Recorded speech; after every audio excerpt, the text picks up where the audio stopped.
नमस्कार, आपके साथ हूं मैं खुशबू मनोरमा मिश्रा और आप देख रहे हैं इंडिया न्यूज। भारत सरकार का पेट्रोल में इथेनॉल मिश्रण का महत्वाकांक्षी कार्यक्रम जो तेल आयात कम करने और हरित ऊर्जा को बढ़ावा देने के लिए है, लेकिन देश के सामने ये गंभीर जल संकट पैदा कर सकता है। हालिया रिपोर्ट्स के अनुसार चावल से मात्र 1 लीटर इथेनॉल बनाने में लगभग 10,000 लीटर से अधिक पानी की खपत हो रही है, जो पहले से ही पानी की कमी का सामना कर रहे क्षेत्रों के लिए बड़ा खतरा है। जब देश में अनाज की आवश्यकता है, तब उसे ईंधन में बदलना खाद्य सुरक्षा के लिए चिंता का विषय बन सकता है। सरकार का इथेनॉल मिश्रण का लक्ष्य बड़ा है, लेकिन यह उत्पादन टिकाऊ जल प्रबंधन के बिना पर्यावरण के लिए भारी पड़ सकता है। विशेषज्ञों ने चेतावनी दी है कि यदि टिकाऊ वैकल्पिक स्रोत जैसे कृषि अपशिष्ट का उपयोग नहीं किया गया तो इथेनॉल मिश्रण की ये नीति दीर्घकालिक जल सुरक्षा को नुकसान पहुंचा सकती है। आज समझिए.com में हम इसी एथेनॉल को समझेंगे। एथेनॉल से पेट्रोल बनाने की प्रक्रिया हमारे लिए कितने फायदेमंद, कितना नुकसानदेह, इसी को समझेंगे।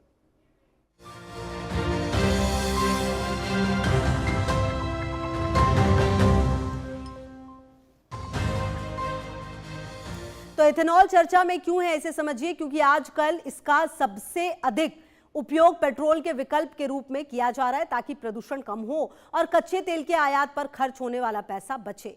भारत सरकार की E20 पॉलिसी इसी पर आधारित है। तो देखिए, भारत द्वारा इथेनॉल मिश्रित ईंधनों की ओर आक्रामक रूप से किए जा रहे प्रयासों को अब एक गंभीर पर्यावरणीय समस्या या जल संकट का सामना करना पड़ रहा है। हालांकि इथेनॉल को पेट्रोल के स्वच्छ विकल्प के रूप में प्रचारित किया जा रहा है, लेकिन विशेषज्ञ चेतावनी दे रहे हैं कि इसका उत्पादन भारत के पहले से ही गंभीर जल संकट को और भी बदतर बना सकता है। हाल ही में एक विश्लेषण हुआ जिसमें पता चला कि देश का ऊर्जा परिवर्तन उसके जल स्थिरता लक्ष्यों से टकरा सकता है, जिससे एक खतरनाक समझौता हो सकता है। इसमें अत्यधिक जल खपत चिंता का विषय है। अत्यधिक जल खपत, जी हां, आखिरकार ऐसा क्यों कहा जा रहा है, यह भी समझिए। 1 लीटर इथेनॉल से 10,000 लीटर से अधिक पानी, खासकर जब इसे चावल वाली फसलों से बनाया जाए। गन्ना में भी पानी की अत्यधिक खपत होती है। प्रति लीटर ईंधन उत्पादन के लिए हजारों लीटर पानी चाहिए और यही इसकी सबसे बड़ी समस्या बनते जा रही है कि आखिरकार अगर ऐसा लंबे समय तक होता रहा तो आने वाले समय में पानी की दिक्कत बढ़ सकती है और जो ये दीर्घकालिक प्रोग्राम बनाने की बात कही जा रही है उसको भी नुकसान हो सकता है। अब नीति आयोग की कड़ी चेतावनी भी सामने आई है। जी हां, सवाल यह है कि क्या जल संकट को और गहरा करके ऊर्जा समस्या का समाधान किया जा सकता है। ऐसा क्यों कहा जा रहा है, क्यों पूछा जा रहा है, ये भी अब आपको बता देते हैं। इसको लेकर नीति आयोग की चेतावनी समझेगी। जी हां, नीति आयोग ने चेतावनी दी है क्योंकि भारत में भूजल की स्थिति को देखते हुए ये चिंता और भी गंभीर हो जाती है। नीति आयोग की कड़ी चेतावनी सामने आई है। दिल्ली, बेंगलुरु और चेन्नई सहित 21 शहरों में स्थिति गंभीर है। इन शहरों में 2030 तक भूजल खत्म हो सकता है। इथेनॉल उत्पादन क्षमता में तेजी से विस्तार हो रहा है। कई संयंत्र पहले से ही जल संकटग्रस्त क्षेत्रों में स्थित हैं। इथेनॉल उत्पादन केंद्रों और जल संकटग्रस्त क्षेत्रों के बीच जोखिम हो सकता है, यह भी कहा जा रहा है। अब कहां ज्यादा परेशानी है, यह भी आपको समझना चाहिए। महाराष्ट्र और अन्य राज्य में दबाव, विदर्भ और मराठवाड़ा जैसे क्षेत्रों में पहले से ही सूखे की स्थिति है। महाराष्ट्र जैसे राज्य इथेनॉल उत्पादन के प्रमुख केंद्र, पेयजल संकट से जूझ रहे हैं। ये क्षेत्र कुछ राज्यों में आपको बता दें कि भूजल भंडारों का दोहन भी होता हुआ नजर आ रहा है कुछ राज्यों के माध्यम से, और कुल मिलाकर यही वो समस्या है जो दिक्कत दे रही है। एक अन्य महत्वपूर्ण मुद्दा ईंधन उत्पादन के लिए खाद्य फसलों का डाइवर्जन है। भारत इथेनॉल के लिए चावल का आवंटन बढ़ा रहा है और लक्ष्य में साल दर साल तेजी से वृद्धि हो रही है। इससे खाद्य सुरक्षा को लेकर चिंताएं बढ़ रही है, खासकर ऐसे देश जहां कृषि पहले से ही जलवायु परिवर्तन और पानी की कमी के प्रति संवेदनशील है। भारत के इथेनॉल मिश्रण कार्यक्रम का उद्देश्य तेल आयात को कम करना और उत्सर्जन में कटौती करना है। हालांकि इथेनॉल उत्पादन में बढ़ते जल उपयोग के कारण नीति निर्माताओं को इस रणनीति को दीर्घकालिक स्थिरता पर पुनर्विचार करने के लिए मजबूर होना पड़ रहा है। विशेषज्ञों का सुझाव है कि ऊर्जा लक्ष्यों और पर्यावरणीय वास्तविकताओं के बीच संतुलन बनाने के लिए कम पानी की खपत वाले कच्चे माल और दूसरी पीढ़ी के जैव ईंधन की ओर रुख करना चाहिए। तो कुल मिलाकर ये तमाम बातें कही जा रही है। बहरहाल अब देखना तो ये है कि इथेनॉल ब्लेंडिंग को आप समझिए कि आखिरकार ऐसा क्यों कहा जा रहा है। ये इथेनॉल ब्लेंडिंग होता क्या है। आयातित कच्चे तेल पर भारत की निर्भरता को कम करेगा ये। जी हाँ, ये कोशिश होगी कि इसकी निर्भरता पर कम हो। पेट्रोल में इथेनॉल नामक एक वनस्पति आधारित अल्कोहल मिलाना होता है। देश इस कार्यक्रम को तेजी से बढ़ा रहा है। चावल एक प्रमुख कच्चा माल बन गया है। सरकार ने 2024-25 में इथेनॉल उत्पादन के लिए 52 लाख टन चावल आवंटित किया था। अब 2025-26 में 90 लाख टन का लक्ष्य रखा है। अनाज को बचाने के लिए सरकार सार्वजनिक वितरण प्रणाली में कटौती, गरीबों को वितरित किए जाने वाले टूटे चावलों का हिस्सा कम होगा। सरकार 25% से घटाकर 10% करने की योजना बना रही है। इससे होने वाली बचत को सीधे डिस्टिलरी में भेजा जाएगा, जिसका उपयोग इथेनॉल मिश्रण को सुविधाजनक बनाने के लिए किया जाएगा। तो कुल मिलाकर ये वो बदलाव हैं जो करने की सोची जा रही है, लेकिन इसके साथ ही चुनौतियां काफी ज्यादा है। इथेनॉल मिश्रण से पानी पर क्या प्रभाव पड़ेगा, अब इसे भी समझिए आप। जी हाँ, खाद्य सचिव संजीव चोपड़ा ने 2024 में दिल्ली में आयोजित एक वैश्विक सम्मेलन में ये आंकड़े साझे करते हुए बताया कि चावल से 1 लीटर इथेनॉल बनाने के लिए लगभग 10,790 लीटर पानी की आवश्यकता होती है, जिसमें खेती के दौरान सिंचाई के लिए इस्तेमाल किया गया पानी भी शामिल है।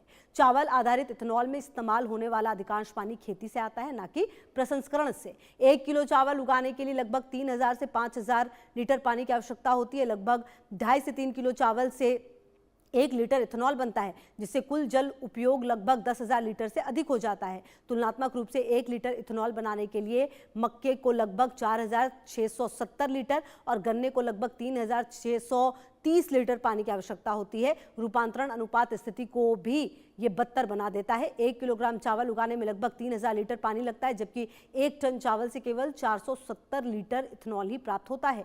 इस प्रकार चावल सबसे अधिक पानी की खपत करने वाले ईंधन स्रोतों में से एक है। तो कुल मिलाकर इन आंकड़ों को समझा है आपने। अब देखिए, एथेनॉल से पेट्रोल बनाने को लेकर अन्य समस्या क्या है वो भी समझ लीजिए। एथेनॉल मिले बड़ी मात्रा में अपशिष्ट जल भी उत्पन्न करती है, जो उचित उपचार ना होने पर सतही और भूजल को प्रदूषित कर सकता है। जैसा कि हमने आपको पहले बताया कि नीति आयोग ने समग्र जल प्रबंधन सूचकांक ने चेतावनी दी कि 2030 तक दिल्ली, बेंगलुरु और चेन्नई सहित 21 प्रमुख शहरों में भूजल का स्तर 0 हो सकता है। भारत की कुल इथेनॉल उत्पादन क्षमता 1,822 करोड़ लीटर है, जिसका एक बड़ा हिस्सा पहले से ही जल संकट से जूझ रहा राज्यों में केंद्रित है। उदाहरण के लिए महाराष्ट्र में 396 करोड़ लीटर की संयुक्त क्षमता वाले संयंत्र हैं, जबकि विदर्भ और मराठवाड़ा के किसान पीने के पानी के लिए संघर्ष कर रहे हैं। वहीं दूसरी ओर उत्तर प्रदेश और कर्नाटक के इथेनॉल संयंत्र उन्हीं भूजल भंडारों का उपयोग कर रहे हैं जिन्हें गंभीर रूप से कम हो चुका घोषित किया गया है। हालांकि भारत में इथेनॉल मिश्रण में चावल का उपयोग अभी शुरुआती चरण में है। देश मुख्य रूप से गन्ने पर निर्भर है, लेकिन गन्ना भी पानी की खपत बढ़ाता है। 1 लीटर इथेनॉल के उत्पादन के लिए 3,636 लीटर पानी की खपत होती है। जानकारों का कहना है इथेनॉल के कई संयंत्र गन्ने की खेती वाले क्षेत्र में स्थित है, क्योंकि वहां कच्चे माल की उपलब्धता आसान है। वर्षों से गन्ने की खेती के कारण इन क्षेत्रों में जलस्तर पहले से कम हो गया है और इथेनॉल संयंत्र इस स्थिति को और भी बदतर बना रहे हैं। तो कुल मिलाकर आपको बता दें इथेनॉल का उपयोग अब कहां-कहां होता है, ये भी आपको समझा देते हैं और बताने की कोशिश करते हैं कि इथेनॉल का उपयोग कहां-कहां होता है। जी हां, इथेनॉल एक बहुत ही बहुमुखी केमिकल है और आपको बता दें कि पेट्रोल में मिश्रण में ये उपयोग होता है। इससे हैंड सैनिटाइजर बनता है, कीटाणुओं को मारने में प्रभावी है, एंटीसेप्टिक है, अस्पताल में घावों को साफ करने में भी उपयोग होता है, इंजेक्शन लगाने से पहले त्वचा को कीटाणु रहित करने में उपयोग होता है। कई कफ सिरप और टॉनिक में इथेनॉल का उपयोग होता है। सॉल्वेंट यानी विलायक के रूप में उपयोग होता है। इत्र की खुशबू को हवा में फैलाने और उसे घोलने के लिए प्रयोग होता है। लोशन और क्रीम में भी प्रयोग होता है। उद्योग में पेंट और वर्निश को घोलने के लिए उपयोग होता है। वहीं कांच, खिड़कियां, इलेक्ट्रॉनिक उपकरणों को भी साफ करने में इसका उपयोग होता है। शराब, बियर, वाइन सभी नशीले पदार्थों में इथेनॉल मुख्य नशीला तत्व है। खाद्य पदार्थों के फ्लेवर और रंगों को सुरक्षित रखने में उपयोग हुआ अन्य रसायनों जैसे ethyl acetate nail polish remover में भी ये डाला जाता है। अब ये कैसे बनता है, एथेनॉल कैसे बनता है, अब ये भी समझिए। आसान शब्दों में कहें तो एथेनॉल एक प्रकार का अल्कोहल है जिसे एथिल अल्कोहल भी कहा जाता है। ये एक रंगहीन, ज्वलनशील और तीखी गंध वाला तरल पदार्थ है। इथेनॉल की सबसे बड़ी खासियत यह है कि ये एक अक्षय ऊर्जा स्रोत है, क्योंकि इसे पौधों से बनाया जाता है। इथेनॉल कैसे बनता है अब आपको ये भी बता देते हैं। मुख्य रूप से चीनी और स्टार्च वाली फसलों के फर्मेशन से बनने का स्रोत है। गन्ना, मक्का, चावल, गेहूं, जौ और आलू। अब इसे धान की पराली या गन्ने की खोई से भी बनाया जा रहा है। ईंधन के रूप में इस्तेमाल करने के लिए फसलों से बनता है। डिंचेट एथेनॉल में कुछ जहरीले पदार्थ मिला दिए जाते हैं जिससे इसे कोई पी ना सके। इसका उपयोग उद्योग यानी पेंट, सैनिटाइजर में होता है। अनहाइड्रस एथेनॉल में पानी की मात्रा बिल्कुल नहीं होती है, जिसका उपयोग पेट्रोल में मिलाने के लिए किया जाता है। तो कुल मिलाकर इसे सुरक्षित विकल्प जरूर देखा जा रहा है। हालांकि देखना तो यह है कि जिस तरीके की प्लानिंग की गई है जैसा कि आपको हमने बताया कि एथेनॉल ही वो मुख्य तत्व है जो शराब में नशा पैदा करता है। वैज्ञानिक और कानूनी भाषा में जिसे हम एथेनॉल कहते हैं, आम बोलचाल में उसे ही अल्कोहल या मदिरा कहा जाता है। एथेनॉल से ही नशा होता है। एथेनॉल एक साइको एक्टिव पदार्थ है। सेवन में रक्त प्रवाह के माध्यम से मस्तिष्क तक पहुंचता है, केंद्रीय तंत्रिका तंत्र की गतिविधियों को धीमा कर देता है, जिससे नशे की स्थिति उत्पन्न होती है। औद्योगिक एथेनॉल को पीना जहर पीने के समान है, यानी सभी एथेनॉल पीने के लिए नहीं होते हैं। औद्योगिक उपयोग के लिए एथेनॉल डिंचर्ड किया जाता है, यानी मेथनॉल जैसे जहरीले पदार्थ या कड़वे रसायन का मिश्रण इसमें किया जाता है। तो कुल मिलाकर आपको बता दें कि इसका उपयोग जिस तरीके से हो रहा है और जिस तरीके से भारत सरकार सोच रही है आने वाले समय में क्या कुछ पॉलिसी होगी, आपको वो बता देते हैं। E20 पॉलिसी क्या है? भारत सरकार का लक्ष्य 2025-26 तक पेट्रोल में 20% एथेनॉल मिलाना है। उद्देश्य कच्चे तेल के आयात पर निर्भरता कम करना और प्रदूषण घटाना। सकारात्मक प्रभाव है कि विदेशी मुद्रा की बचत होगी। भारत हर साल पेट्रोल आयात पर अरबों डॉलर खर्च करता है। एथेनॉल के उपयोग से इस खर्चे में भारी कमी आएगी। एथेनॉल युक्त ईंधन कम कार्बन मोनोऑक्साइड और हाइड्रोकार्बन उत्सर्जित करता है, जिससे पर्यावरण भी अच्छा होगा। मक्का, खराब अनाज और गन्ने जैसी फसलों की मांग बढ़ने से किसानों को बेहतर दाम मिलेंगे। तो कुल मिलाकर ये वो कारण है जो E20 पॉलिसी बनाई गई है। हालांकि ये पॉलिसी कितना काम आ पाएगी ये भी आपको बताते हैं। अब चुनौतियां और चिंताएं क्या हैं इसे भी आपको समझा देते हैं। जैसा कि हमने चर्चा की, चावल और गन्ने जैसी फसलों से एथेनॉल बनाने में अत्यधिक पानी खर्च होता है, जो भूजल यानी ग्राउंड वाटर के लिए बड़ा खतरा है। अनाज का उपयोग ईंधन बनाने में करने के लिए जो खाने की चीज़ों की कीमतें बढ़ सकती हैं या फिर भविष्य में अनाज की कमी हो सकती है। पुराने वाहनों को इंजन 20% इथेनॉल मिश्रण के लिए अनुकूल नहीं है, जिससे उनमें खराबी आ सकती है। तो कुल मिलाकर आपको बता दें कि ये वो कारण है। अब E10 पॉलिसी भारत सरकार के इथेनॉल ब्लेंडेड पेट्रोल यानी EBP कार्यक्रम का वो शुरुआती चरण है, जिसके तहत पेट्रोल में 10% एथेनॉल और 90% पेट्रोल का मिश्रण तय किया गया है। ये पॉलिसी अब भारत में एक सफल मील का पत्थर मानी जाती है, क्योंकि देश ने जून 2022 में निर्धारित समय से 5 महीने पहले पूरे देश को औसत 10% ब्लेंडिंग का लक्ष्य हासिल कर लिया है। भारत में 2008 के बाद बने इससे लगभग सभी वाहन E10 ईंधन के साथ पूरी तरह अनुकूल हैं और उन्हें चलाने में इंजन में किसी बदलाव की जरूरत नहीं होती है। E10 के उपयोग से ग्रीन हाउस गैस उत्सर्जन में लगभग 6% तक की कमी आती है और ये शुद्ध पेट्रोल की तुलना में स्वच्छ जलता है। और इस लक्ष्य को प्राप्त करने के लिए भारत ने हजारों करोड़ रुपए की विदेशी मुद्रा बचाई और किसानों की आय में वृद्धि हुई है। भारत ने E10 से आगे बढ़कर E20 यानी 20% एथेनॉल की ओर बढ़ चुका है। अप्रैल 2026 में पूरे देश में केवल E20 पेट्रोल ही बिकने का नियम लागू किया गया है, लेकिन E10 को अब बेस लाइन माना गया है, जिससे आगे बढ़कर अब उच्च मिश्रणों जैसे E85 पर भी काम चल रहा है। तो कुल मिलाकर ये बड़े बदलाव जो हैं वो देश में आने वाले हैं। अब E85 पॉलिसी क्या है ये भी आप समझ लीजिए, ये भी अब आपको बता देते हैं। भारत सरकार का पेट्रोल में एथेनॉल के मिश्रण को लेकर बड़े कदम के रूप में प्रस्तावित। इसके तहत पेट्रोल में 85% एथेनॉल मात्रा और 15% गैसोलीन यानी शुद्ध पेट्रोल का मिश्रण होगा। साधारण इंजन वाली गाड़ियां इससे नहीं चलेंगी और क्योंकि ये रबर और पाइप वाले हिस्सों को नुकसान पहुंचा सकते हैं। इसके लिए खास फ्लेक्स फ्यूल इंजन वाली गाड़ियों की आवश्यकता होगी। 20% से लेकर 85% तक के किसी भी मिश्रण पर ये चल सकेगी, ऐसा भी कहा जा रहा है। हाल ही में यानी अप्रैल 2026 में सड़क परिवहन और राजमार्ग मंत्रालय ने सेंट्रल मोटर व्हीकल रूल्स में संशोधन के लिए एक ड्राफ्ट नोटिफिकेशन जारी किया, ताकि E85 और E100 यानी 100% एथेनॉल को औपचारिक रूप से मंजूरी दी जा सके। E85 पॉलिसी की मुख्य बात यह है कि इसका मुख्य लक्ष्य कच्चे तेल के आयात पर निर्भरता को कम करना, विदेशी मुद्रा बचाना और प्रदूषण घटाना है। E85 पेट्रोल पंप पर एक अलग श्रेणी के रूप में उपलब्ध होगा, जो वर्तमान में चल रहे E20 से अलग होगा, लेकिन इसे लेकर चुनौतियां भी हैं। विशेषज्ञों के अनुसार शुद्ध पेट्रोल की तुलना में E85 के उपयोग से वाहन का माइलेज 20% से 30% तक घट सकता है। पेट्रोल पंप पर E85 के लिए अलग स्टोरेज टैंक और डिस्पेंसर की जरूरत होगी। 85% ब्लेंडिंग के लिए एथेनॉल की मांग 4 गुना बढ़ जाएगी, जिससे खाद्य फसलों जैसे मक्का और चावल की कीमतों पर असर पड़ सकता है। तो कुल मिलाकर ये बदलाव जरूर दिखेंगे, लेकिन इस बदलाव की कीमत किस तरह से चुकाएगा भारत, ये भी देखना होगा। भारत सरकार ने पेट्रोल में एथेनॉल के मिश्रण को बढ़ाने और देश को ऊर्जा के क्षेत्र में आत्मनिर्भर बनाने के लिए कई महत्वपूर्ण नीति और योजनाएं लागू की है। जैव ईंधन पर राष्ट्रीय नीति 2018 ये एथेनॉल ब्लेंडिंग के लिए सबसे महत्वपूर्ण नीति है। पहले पेट्रोल में 20% एथेनॉल मिलाने का लक्ष्य 2030 रखा गया, लेकिन जून 2022 में इसे बदलकर 2025-26 कर दिया गया। इस नीति के तहत अब केवल गन्ने से नहीं बल्कि खराब अनाज जैसे चावल, मक्का, कृषि अवशेष और अन्य स्रोतों से भी एथेनॉल की अनुमति है। एथेनॉल मिश्रित पेट्रोल BP कार्यक्रम। इस कार्यक्रम के माध्यम से सरकार तेल विपणन कंपनियों को पेट्रोल में इथेनॉल मिलाने के लिए प्रोत्साहित करती है। भारत ने जून 2022 में ही 10% ब्लेंडिंग का लक्ष्य समय से पहले हासिल कर लिया था। 2025 के अंत तक 20% यानी E20 का लक्ष्य भी सफलतापूर्वक प्राप्त कर लिया गया है। अप्रैल 2026 से भारत भर में बेचे जाने वाले सभी पेट्रोल में 20% इथेनॉल अनिवार्य कर दिया गया है। प्रधानमंत्री जीवन योजना भी अहम है। इसका पूरा नाम जैव ईंधन वातावरण अनुकूल फसल अवशेष निवारण योजना है। योजना मुख्य रूप से सेकेंड जनरेशन यानी 2G इथेनॉल उत्पादन को बढ़ावा देती है, जो कृषि अवशेषों जैसे पराली से बनाया जाता है। सरकार 2G इथेनॉल संयंत्र स्थापित करने के लिए परियोजनाओं को भारी वित्तीय सहायता और सब्सिडी प्रदान करती है। हाल ही में इस योजना की समय सीमा बढ़ाकर 2028-29 कर दी गई। एथेनॉल उत्पादन की लागत कम करने के लिए सरकार ने कई आर्थिक कदम उठाए। एथेनॉल पर GST दर को 18% से घटाकर 5% किया गया। नए एथेनॉल संयंत्र लगाने या पुराने संयंत्रों के विस्तार के लिए लिए गए ऋण पर सरकार ब्याज में सब्सिडी देती है। सरकार हर साल कच्चे माल के आधार पर एथेनॉल की खरीद कीमतें तय करती है, जिससे उत्पादकों को निश्चित आय सुनिश्चित होती है। सरकार ने अब 20% से आगे बढ़कर 85%, E85 और 100% और E100 इथेनॉल ईंधन के उपयोग के लिए सेंट्रल मोटर व्हीकल रूल्स में बदलाव का प्रस्ताव दिया, ताकि भविष्य में फ्लेक्स फ्यूल वाहन पूरी तरह से इथेनॉल पर चल सके।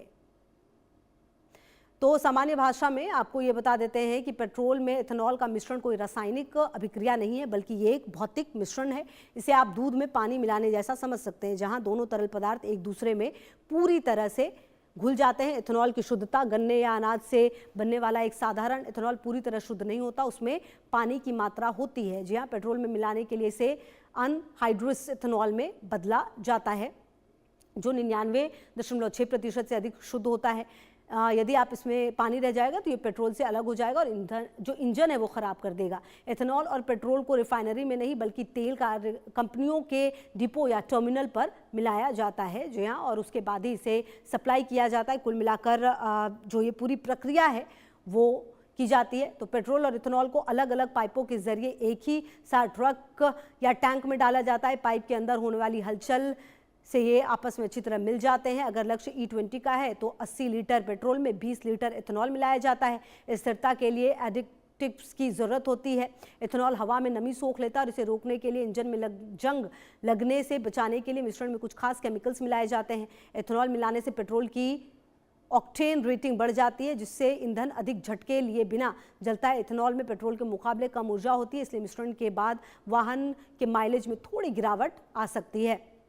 तो कुल मिलाकर बड़े बदलाव जरूर देखने को मिल रहे हैं। और आपको बता दें, भारत में पेट्रोल में इथेनॉल मिलाने की औपचारिक शुरुआत जनवरी 2003 में हुई थी। भारत में शुरुआत कब से हुई ये समझिए। 2003 में तत्कालीन सरकार ने इथेनॉल ब्लेंडेड पेट्रोल कार्यक्रम लॉन्च किया। शुरुआत में इसे केवल 9 राज्यों और 4 केंद्र शासित प्रदेशों में शुरू किया गया, जहां 5% इथेनॉल मिलाने का लक्ष्य रखा गया था। 2006 में इस कार्यक्रम को पूरे देश कुछ विशेष क्षेत्रों को छोड़कर लागू किया गया। 2018 में नई नीति जैव ईंधन पर राष्ट्रीय नीति 2018, इस नीति से कार्यक्रम को असली गति मिली, जिसमें इथेनॉल बनाने के लिए खराब अनाज और मक्के के उपयोग की अनुमति दी गई। तो ये वो बदलाव थे वो देखने को मिले। दुनिया में पेट्रोल में इथेनॉल मिलाने की प्रक्रिया का इतिहास काफ़ी पुराना है, जिसकी शुरुआत 19वीं सदी के अंत में प्रयोगों के साथ हुई थी। शुरुआती प्रयोग 1826 से 1908 के बाद हुई। अमेरिकी आविष्कारक सैमुअल मोरे ने 1826 में इथेनॉल और तारपीन पर चलने वाला पहला इंजन बनाया। हेनरी फोर्ड ने 1896 में पहली बार कार पर शुद्ध इथेनॉल चलाने का डिज़ाइन किया और उनकी प्रसिद्ध मॉडल ट्री पेट्रोल और इथेनॉल दोनों पर चल सकती थी। व्यावसायिक शुरुआत 1920 से 1930 के बीच में हुई। 1920 के दशक में अमेरिका में ऑक्टेन बढ़ाने के लिए पेट्रोल में इथेनॉल मिलाना शुरू किया गया। ब्राजील ने 1931 में सभी आयातित पेट्रोल में 5% हाइड्रेट इथेनॉल मिलाना अनिवार्य कर दिया था। आधुनिक क्रांति 1970 का दशक है। वैश्विक स्तर पर इथेनॉल ब्लेंडिंग को असली गति 1973 के बाद मिली। ब्राजील ने 1975 में अपना प्रो अल्कोहल शुरू किया, जिससे वो बड़े पैमाने पर इथेनॉल मिश्रण अपनाने वाला अग्रणी देश बना। 1979 में ब्राजील ने दुनिया की पहली पूरी तरह से इथेनॉल पर चलने वाली कार लॉन्च की। अमेरिका ने ऊर्जा नीति अधिनियम 1978 के माध्यम से इथेनॉल के उपयोग को कानूनी रूप में बढ़ावा देना शुरू कर दिया। आज दुनिया के 60 से अधिक देश इथेनॉल ब्लेंडिंग का उपयोग कर रहे हैं। ब्राजील में वर्तमान में 27% तक मिश्रण अनिवार्य है, जबकि अमेरिका में E10 और E15 सामान्य है। तो कुल मिलाकर अब भारत भी इस तरफ आगे बढ़ रहा है। किस तरीके से भारत इसे बदलाव को देखेगा, ये देखना अपने आप में काफ़ी महत्वपूर्ण होने वाला है। आपको बता दें कि भारत में इथेनॉल को ग्रीन फ्यूल के रूप में बढ़ावा दिया जा रहा है, लेकिन जल संकट के संदर्भ में इसके उत्पादन से जुड़ी चुनौतियां बहुत गंभीर हैं। एक प्रमुख चुनौती ये भी कि 1 लीटर इथेनॉल के उत्पादन में यानी फसल की सिंचाई से लेकर कारखाने तक लगभग 10,000 लीटर पानी की खपत हो सकती है, जो पहले से ही जल तनाव वाले क्षेत्रों के लिए बड़ा खतरा है। इथेनॉल मुख्य रूप से गन्ना, चावल और मक्के जैसी फसलों से बनती है, जिन्हें बहुत अधिक सिंचाई की आवश्यकता होती है। गन्ना भारत की सबसे अधिक पानी सोखने वाली फसलों में से एक है। इथेनॉल की मांग पूरी करने के लिए गन्ने और चावल की खेती बढ़ रही है, जिसके कारण जल संकट की स्थिति भी भयानक हो रही है। इसके अलावा इथेनॉल मिलों से निकलने वाला गंदा पानी, जिसे विनस कहा जाता है, अगर ठीक से उपचारित ना किया जाए तो ये सतही और भूजल को दूषित कर सकता है। इसलिए सरकार को जल संरक्षण की को भी गंभीरता से ध्यान देना होगा और देखना ये भी होगा कि आने वाले समय में इस दिशा में सरकार किस तरह से काम करती है। मेरे साथ समझिए.com में इतना ही। तमाम खबरों के लिए रहिए और देखते रहिए इंडिया न्यूज़।